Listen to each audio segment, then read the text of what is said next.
Welcome to our course called Fostering Resilience. In this spring second mini course, we are going to be talking about the reasons why we need to build our resilience. And then we're going to already start on how do we go about that. So I'm Dr. Judy Stanley, and I'm going to be your guide throughout this course. And it's one of my favorites, so I hope that you're going to enjoy as well as learn from this. So we're going to start, as we always do, by reviewing the syllabus, which includes the course calendar and grading rubrics.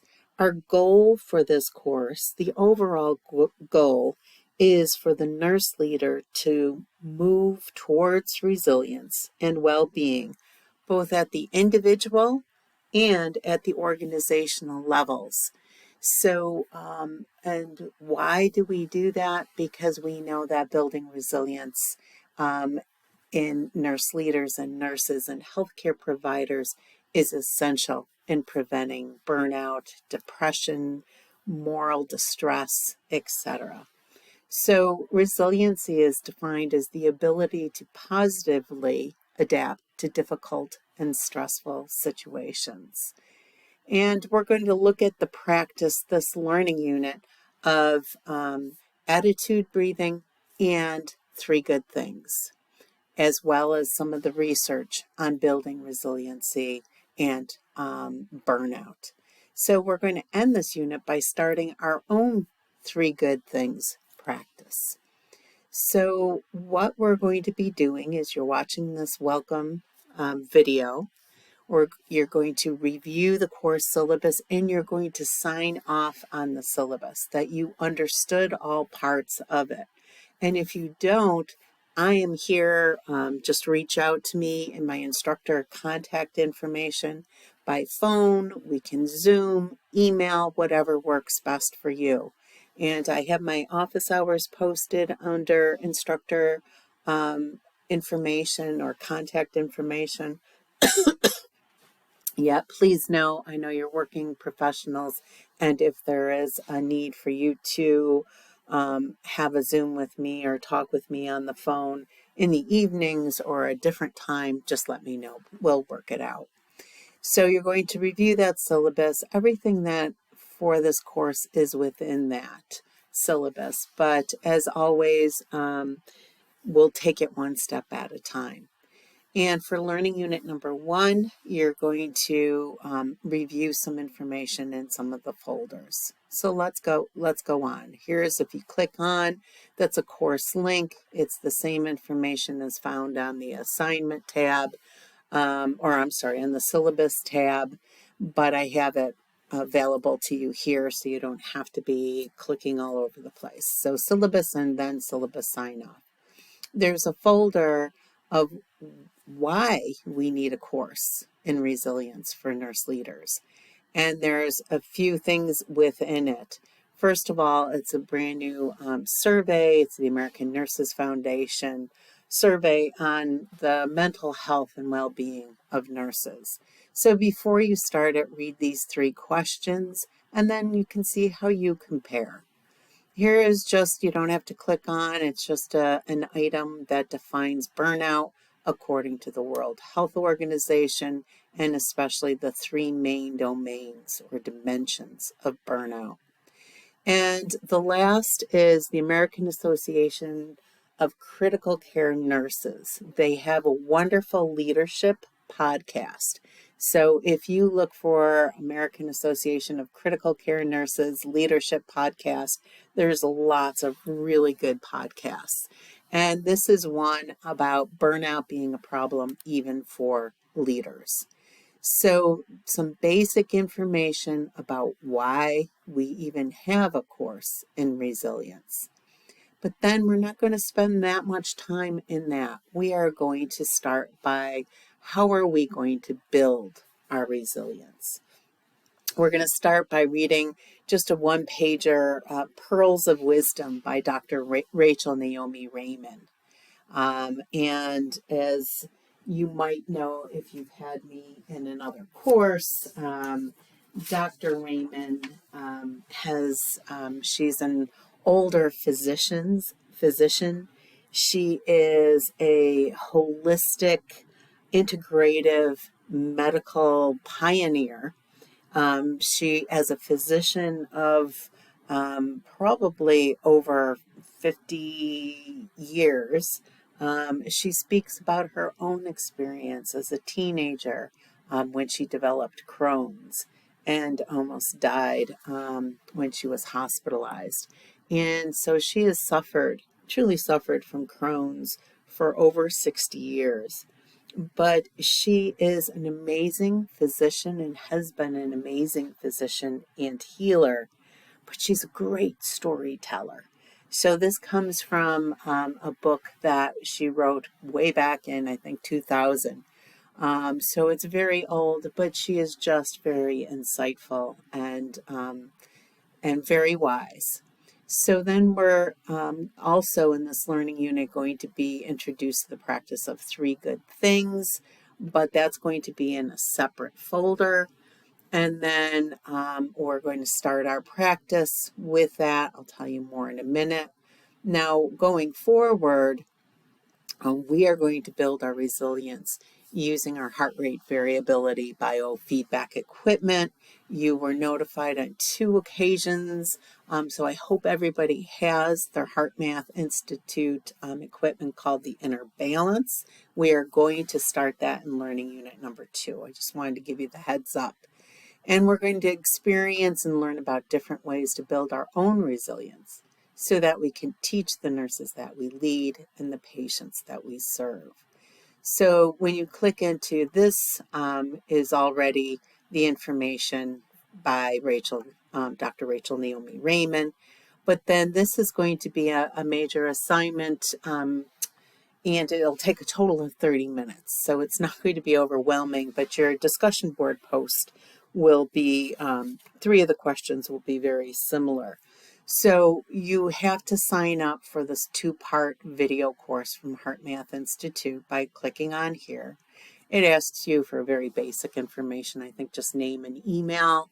And as soon as you register, you have access to the 2 videos. So in these 2 videos, the first one's on attitude breathing, and the second is prep, reset, and spot check. So but pay attention because the questions that they ask you within, especially the attitude breathing, are going to be the same questions you're going to be asked on the discussion board. So we're going to move out of there and look at this discussion board. So you're going to reflect on the information you found in the folder, why a course in resiliency for nurse leaders, and you're going to reflect on your 2-part video on attitude breathing by HeartMath. And for the discussion board, you're going to answer a couple questions. First one is asked in the video. What are 2 common situations that tend to trigger stress and drain your energy? What are 2 stressful feelings that you experience frequently? What are 2 replacement feelings that you would like to experience instead of the 2 stressful feelings? And those will become clear as you go through the 2-part 30-minute videos. And then what was your experience with attitude breathing? And finally, how do you define resiliency? We know how the World Health Organization defines burnout. We know in our introduction, I quickly defined resilience. But how do you define resiliency, and what techniques do you currently use or have used in the past to build your resilience? And so this is taking you right to discussion board 1. You're going to create a thread for your initial post. And discussion boards for this course are worth a maximum of 50 points. So you can review pages 9 and 10 of the syllabus to better understand. The final, there is a short read here that I just thought was a good read on gratitude. So here is a folder, the 3 good things. We're starting in learning unit number 1. We will continue doing 3 good things throughout this course. It is a practice, so the longer we practice, the more we gain from it. So we're going to look and start by what is three good things? Really brief video by Dr. Brian Sexton, who has been very instrumental in three good things, has been focused on this practice for, geez, it's been well over 10 years and has done a lot of research. So it's a short video, but really pay attention to what he's saying about the three good things practice. You don't have to do anything more than listen to the video. We're going to be doing our own three good things practice. So you're not signing up for anything from Duke University or anything. That's where he is employed. But I wanted you to meet him, and then you can start looking at the literature about three good things. And here is an article, again, a shorter one, but building resilience and improving well-being using the three good things. So it gives us a little bit more information about this practice. Next is the grading rubric. So let me explain some of these things. In week one, we're going to do it a little bit differently because it's week one and we've got other work to do. But typically in each unit, you're going to submit a form, and you're going to see the Microsoft Office form that you're going to submit on 3 different days of the week. So you're going to complete 3 things, like 3 good things on a Monday of the week, maybe on a Wednesday of the week, and on a Thursday of a learning unit. So you're going to do 3 good things on 3 different days and submit 3 different journals or Microsoft forms. For week 1, I just want you to submit 1 form that has 3 good things. So you're just going to, and I'll show you the form in a minute. And on it, there's some information, your name and date, how you felt that day, 3 things that went well. What was your role in making each of those 3 things happen? And 1 word to describe how each good thing made you feel. I'll show you this in a minute. So we're journaling, a good practice for building resilience. Now, you may want to do this every night. You may want to do it on 3 separate nights, and you might have to write it down on a piece of paper before you get to your computer to submit it. You're going to figure it out yourself, but you're going to complete a Microsoft Office form that you can access on this course. So you can use your phone, you're going to your Blackboard site on your computer, or just writing down the 3 good things on paper and then transposing those to the form when you get to your computer. Only the instructor of this course, me, I'm the only one who can see your journal entries. Other students don't have access to them. This is your journal. And let me tell you that while this needs to be completed and submitted on at least 3 separate days for each unit, except for Unit 1, which is only once, you're going to be graded. I'm not going to read all the way through. I'm not reading your information, your personal information. I'm just assuring that you met the expectations or did not. Did you do it or didn't you? That's it. And then here is the journal, and every learning unit, it's different. So you've got to be on the right journal, because otherwise, for grading purposes, it's too difficult for me. So learning unit number 1, here's your 3 good things journal. You're going to say your name, put in the date. You're going to say on a scale from 1 to 5, with 5 being the best, how are you feeling today? And then you're going to start with good thing number 1. What went well today, and what was your role in making it happen? Here's an example. The sky was blue and I went for a walk. I pushed myself to walk because it was cold out. Then you're going to select just one word to describe how was the blue sky and a walk in the cold, how did it make you feel? did you feel, and here are all your options. You only have these options: enjoyment, contentment, cheerfulness, euphoria, hope, go through, or a surprise. You've got to put one. Now you're going to do the same thing for good things number two. And what about how did it make you feel?